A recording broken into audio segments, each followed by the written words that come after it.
Hello ulit Ngayon naman may gagawin tayong isang welding inverter brand Dydin DDIW300A. So ito yung Dydin na kulay blue.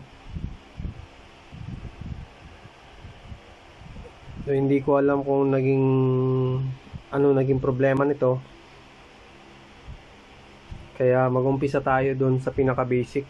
Kasi wala tayong idea kung anong nangyari dito sa welding. Wala rin binigay yung mayari dito. Pero nilinis na natin to, yung cover nito. Nandun lang sa labas. So try nating mag-check ng output muna. So siplok muna gamitin natin. Kasi tayo ng diode mode. Tapos check natin to. Yan, wala. Balik rin natin. So ayan, meron tayong 0.333 voltage drop. So buo yung output diode natin. Ngayon naman dito tayo sa main capacitor. Yan, ito yung likod niya. Kung nakikita nyo, wala pa namang gumalaw. Mukhang tayo pa rin ang gagalaw nito. Maswerte pa rin tayo. So check natin yung main cap.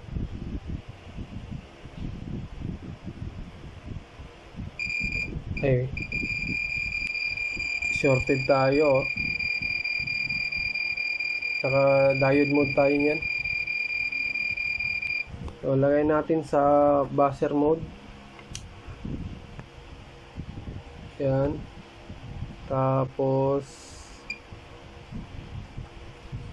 so tester ulit natin. Yan. So reference natin is 1 ohm. So dapat dito mawawala yung tunog. So ayan, hindi nawala. Yan, 1 ohm, 0.9. Pag good to, dapat tutunog to, tapos mamamatay. So sa case na to, hindi. So palatandaan yan na may tama yung mga IGBT natin. So hindi ko na i-check yung IGBT kasi yan naman ang tanda niyan. Tumunog yung main cap natin, may sira yung IGBT. Case nung welding na to, no power. Sa ngayon gawa nga ng shorted yung mga IGBT natin.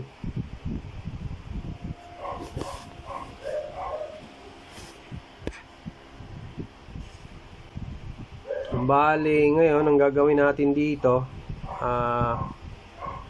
tanggalin natin yung board, saka tanggalin natin yung mga heatsink dito, yung dalawang IGBT, para may access tayo dun sa IGBT na yan. Nandun yung mga IGBT na yan, para makita rin natin yung physical kung may basag ba o wala. Ay, patay tayo dun. Meron pang palang nakikita nyo yun, basag pa yung capacitor natin. Di bale, titingnan na rin natin yan.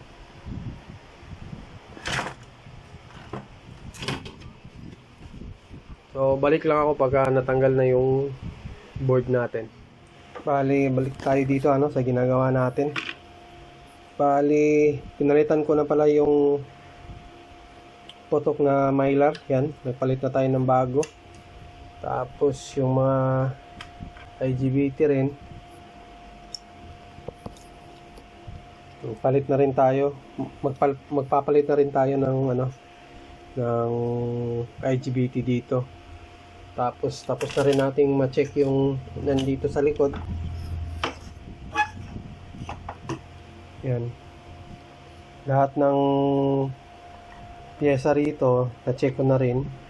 Napalitan ko na rin yung dapat palitan. Diyan banda. Pati dito sa taas, wala namang problema rito eh. Hindi na natin tinanggal yung PWM.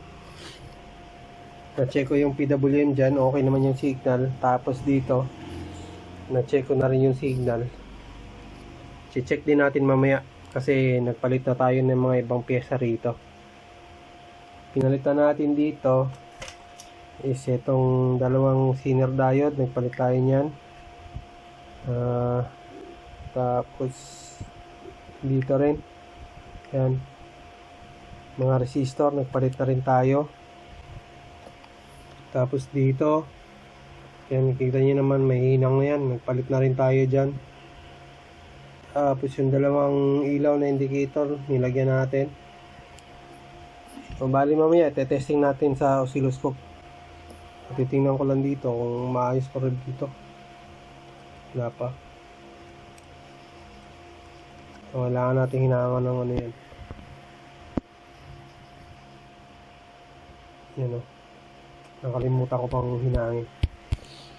So, maglalagay lang ako ng test point. Tapos, tingnan natin sa oscilloscope kung okay na ba yung signal. Nakalimutan ko lang mag-video, no? Pero, balikan natin para malaman niya rin na okay na rin signal bago tayo magkabit ng bagong IGBT. Bali ngayon magte-test na tayo ng signal, no? So pasensya na dun sa video na kung saan hindi ko naipakita kung anong pinalitan ko rito, ano. Basta pagka may problema kayo, pagka nag-buzzer yung main capacitor natin, matic na yun, nasa IGBT yun. Kung hindi man sa IGBT, bandang circuit ng IGBT nandun. So bali yan na yung oscilloscope natin, hindi pa nagkaroon ng signal, at saka yung ilaw natin doon hindi pa. So on natin yung welding, on natin. So yan, umilaw, tapos yun na yung signal natin. Okay na yung signal natin dyan. Lipat natin dito sa lahat kung magiging pantay ba yung signal. Kailangan pantay lahat bago kayo magkabit ng panibagong IGBT. So ulit on natin. Yan, same pa rin. So doon naman tayo sa taas.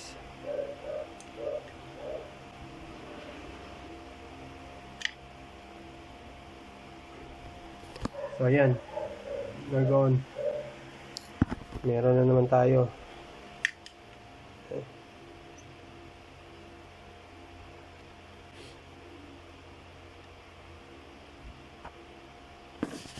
Tapos yan, nakikita nyo, kahit na umiilaw pa yun doon, pero kulang na yung voltahe na pumapasok dito sa IGBT, kaya wala na tayong signal doon. So on ulit natin. Yan, on ulit natin doon. Yun. So, same lang sila ng signal, pero pagka ganito na umiilaw yung dalawa, patayin muna natin yung ilaw na.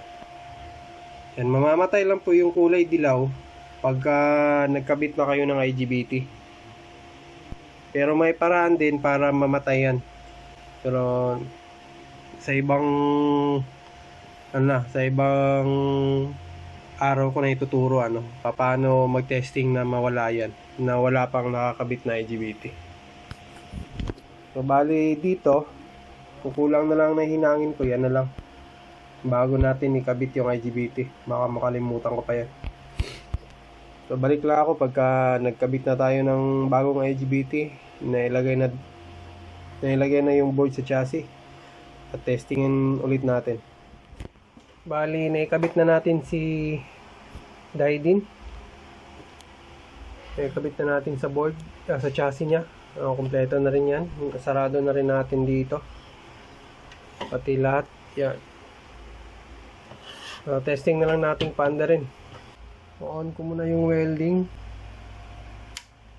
tapos saksak natin yung wire sa extension natin.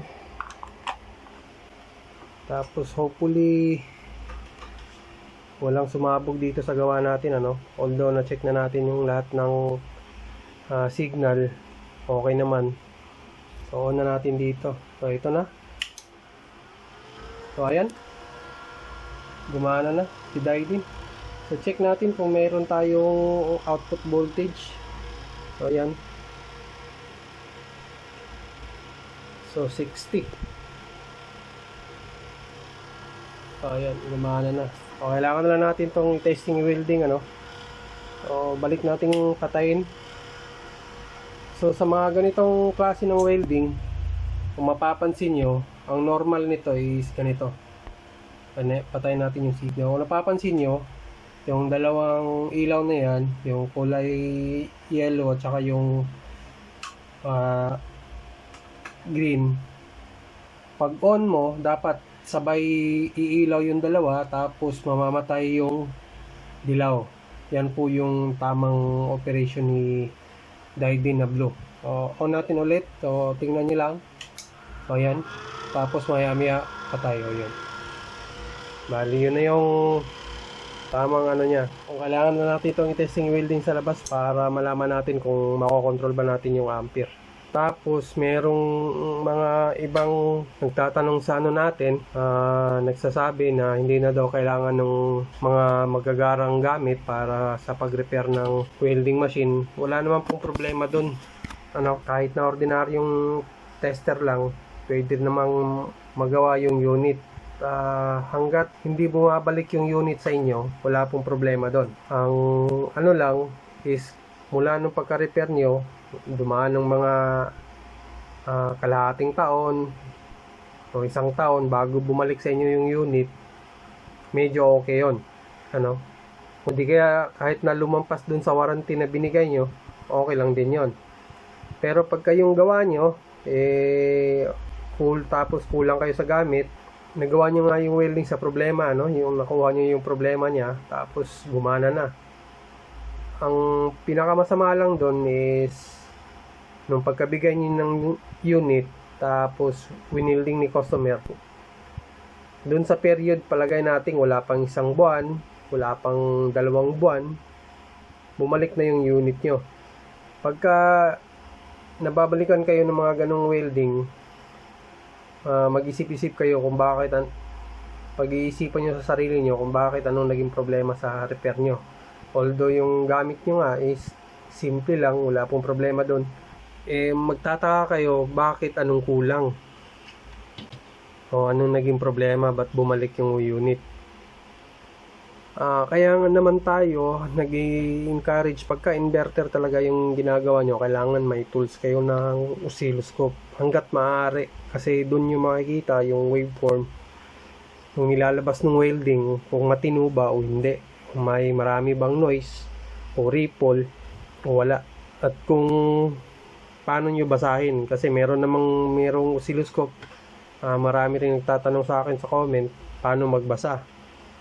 Minsan naman meron akong napapansin, pagkabigay sa akin ng waveform, napapansin ko baliktad yung waveform na binibigay sa akin. So kaya napapansin ko kagad yung reading na binibigay sa akin na baliktad yung pagkagawa. Yung instead na yung ground, dapat sa ground, dapat yung probe nandun sa test probe na nilalagay nyo. Huwag mong ilalagay yung test probe sa ground. Ground dapat. Yun lang, ano. Kaya tayo, pag tayo nagre-repair, madami tayong unit, dami tayong tester. Yan, isang digital, analog, meron pa tayong analog na isa, meron pa rin tayong isang digital pa, 2 digital pa. Yung isang analog na fluke, di ko muna to ginagamit. Meron pa tayong isang fluke dito, yan. So binalot ko muna ng cellophane yan, di ko muna ginagamit to. So bali 2 yan. Bali lahat ng gamit ko na digital is 1, 2, 3, 4, 5 digital, tapos 2 analog.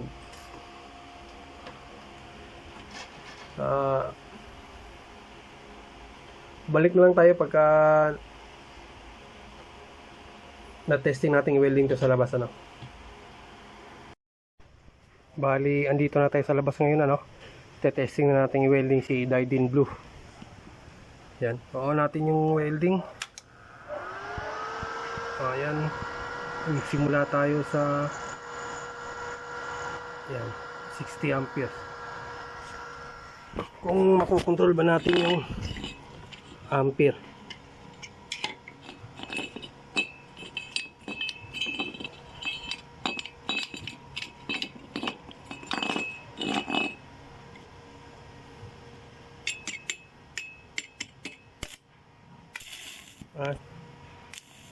Okay naman. So, bali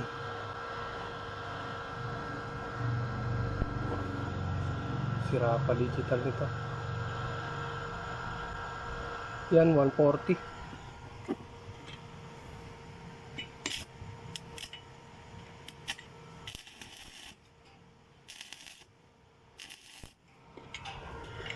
Tapos sagad natin 311. Mataas na rin to.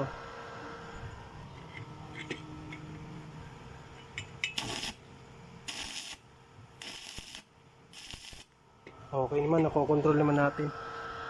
So, balik tayo dito sa dapat 100. Nandito na yung 100. Kasi may 100 dito, tapos 64. Hindi bale. Sa digital na lang tayo titingin. Yan, 100.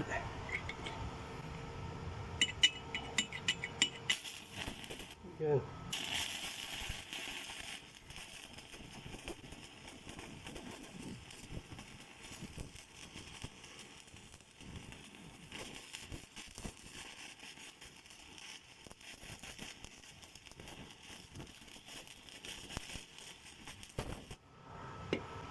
Bali, okay na. Patay natin yung welding, balik tayo dun sa loob.